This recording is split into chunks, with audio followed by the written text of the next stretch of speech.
Hello friends, आपका स्वागत है गौरव एकेडमी में। आज हम लोग जानेंगे नंबर सिस्टम चैप्टर का विभाज्यता के नियम, क्योंकि बिना इस नियम के नंबर सिस्टम को बनाना बहुत ही मुश्किल है। और आइए आज हम लोग जानते हैं कुछ महत्वपूर्ण ट्रिक के साथ कैसे विभाज्यता के नियम को निकाल सकते हैं। तो आइए हम लोग शुरू करते हैं। सबसे पहले जानेंगे 2 से विभाज्यता का नियम क्या होता है। इसका रूल है, यदि किसी संख्या के इकाई अंक 0, 2, 4, 6, 8 में से कोई हो तो वह संख्या 2 से पूर्णतः विभाजित होगी। जैसे यहाँ पे फॉर एग्जाम्पल के लिए जानते हैं, इसका क्या है, किसी संख्या के इकाई अंक यानी कि सबसे अंतिम अंक 2 है, 4, 0 से 8, 6 है, 0 है, यानी कि इसका अंतिम अंक इकाई अंक 2, 0, 2, 4, 6, 8 हो तो वह निश्चित रूप से 2 से विभाजित होगी। ठीक है, यहाँ पे अगर 2 है तो वहाँ पे समझ जाना है कि ये पूरा संख्या 2 से विभाजित होगी। अगर यहाँ 6 है तो समझ जाना है पूरा संख्या 6 से विभाजित होगी। अगर यहाँ 0 है तो समझ जाना है पूरा संख्या 0 से विभाजित होगी। यहाँ सारा को देखने का जरूरत नहीं है। तो ये हो गया क्या, 2 से विभाज्यता का नियम। अब हम लोग आते हैं 3 से विभाज्यता का नियम, 3 से विभाज्यता का नियम। कहता है किसी संख्या के सभी अंकों का योग 3 से पूर्णतः विभक्त हो जाए तो वह संख्या 3 से पूर्णतः विभक्त होगी। कहता है कि सभी अंकों का योग यानी कि क्या है, जैसे मान लो 7 जोड़ 5 जोड़ 6 जोड़ 8 जोड़ 4, सभी अंक का जोड़ करेंगे 7, 5, 12, 6, 18, 8, 8, 16, 26, 4, 30, यानी कि 30 क्या हो गया, वो योग 3 से पूर्णतः विभक्त हो जाए। यानी कि ये 30 जो है वो 3 से पूरा भाग लग जाएगा, यानी कि यह संख्या 3 से विभाजित होगी। इसी चीज़ को यहाँ पे समझा के हमने बताया कि सभी संख्या के अंकों का योग 3 से पूरी तरह विभाजित होनी चाहिए। यानी कि 7, 5, 12, 12, 6, 18, 18, 8, 26, 26, 4, 30, यानी कि यह संख्या 3 से पूरी तरह विभाजित होगी। यहाँ तक क्लियर हो गया। आइए हम लोग अब जानते हैं 4 से विभाज्यता का नियम।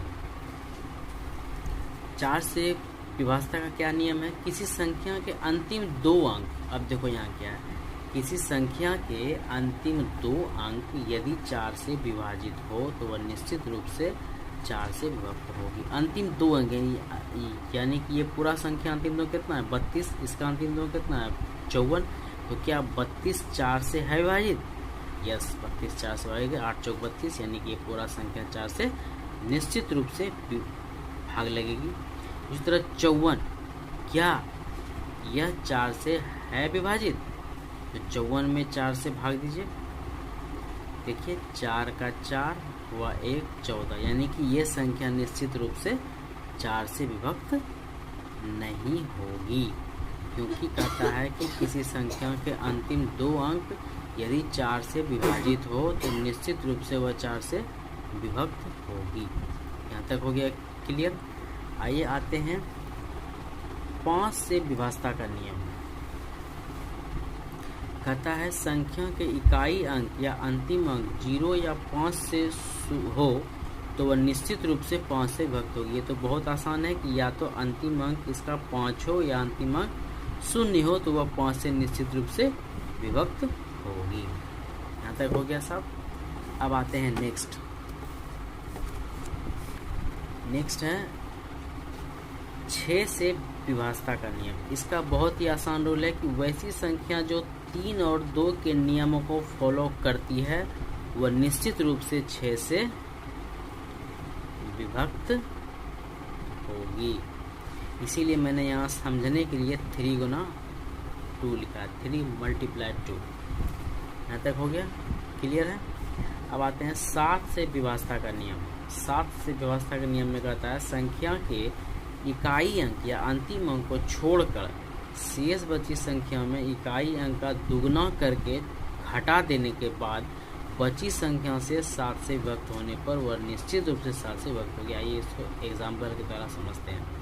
जैसे यहाँ है 663, 663। इसमें कहता है कि अंतिम संख्या को छोड़कर शेष बची संख्या की इकाई अंक में दुगुना करके घटा देने पर, यानी कि 66 लिख के अंतिम संख्या कितना है 3, इसका दुगुना करके इसमें घटा देंगे, यानी कि 66 में 3 का दुगुना करके 6 हो गया, और 60 में 6 जाएगा, कितने 66 में 6 जाएगा, कितना होगा 60। 60 क्या 7 से विभक्त है? नहीं, तो यह निश्चित रूप से संख्या 7 से विभक्त नहीं होगी। लेकिन उसी तरह अगर यहाँ से 882 लेते हैं 882, तो यहाँ देखते हैं 88 यहाँ लिख लिया, और लास्ट संख्या कितना है 2, 2 को दुगुना कर देंगे तो कितना हो जाएगा 88 घटाओ 4, कितना हो जाएगा 88 में 4 कितना हो जाएगा 84।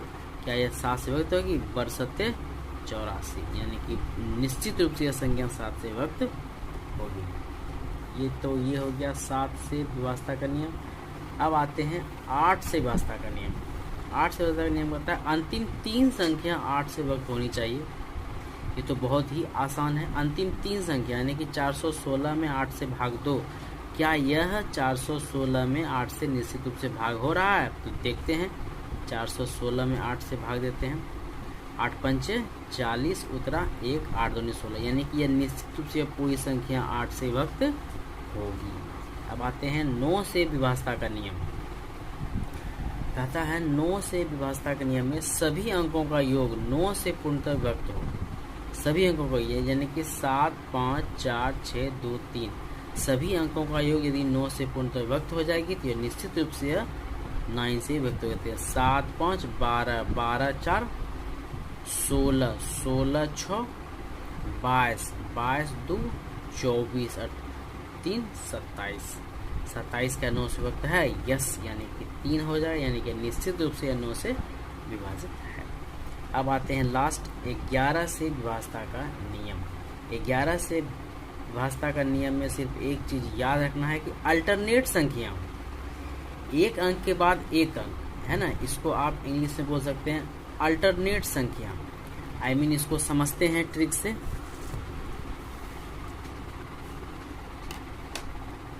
एक मिनट समझेंगे। जैसे मान के चलो कि 8, 6, 2, 3, 5, 2, 9, 2, 2, 4, 2, 6, 1, 7, 1, 2 है ना। तो जैसे क्या है अल्टरनेट संख्या, पहले 8, फिर 2, फिर 5, फिर 9, इधर से 6, फिर 3, फिर 2, फिर 2, यानी कि दोनों का अंतर या तो 0 होना चाहिए या तो फिर 11 से पूरा भाग होना चाहिए। तो आइए इसको समझते हैं। 8, 2, 10, 10, 5, 15 और 9, 24 हो गया। अब यहाँ 6, 3, 9, 2, 11 और 2, 13, यानी कि 24 में 13 जाएगा, कितना हो जाएगा 11 हो गया। तो क्या 11 हो गया ना, यानी कि या तो 11 हो या तो 0 हो, तो वह निश्चित रूप से 11 के विभाज्यता को पूरा करेगा। ठीक है, तो इस तरह हमने यहाँ पर देखा कि विभिन्न अंकों को यानी कि 2 से लेकर के 11 तक, यही मेनली है जो आपके एग्जामिनेशन में ज़्यादा इससे प्रश्न आते हैं।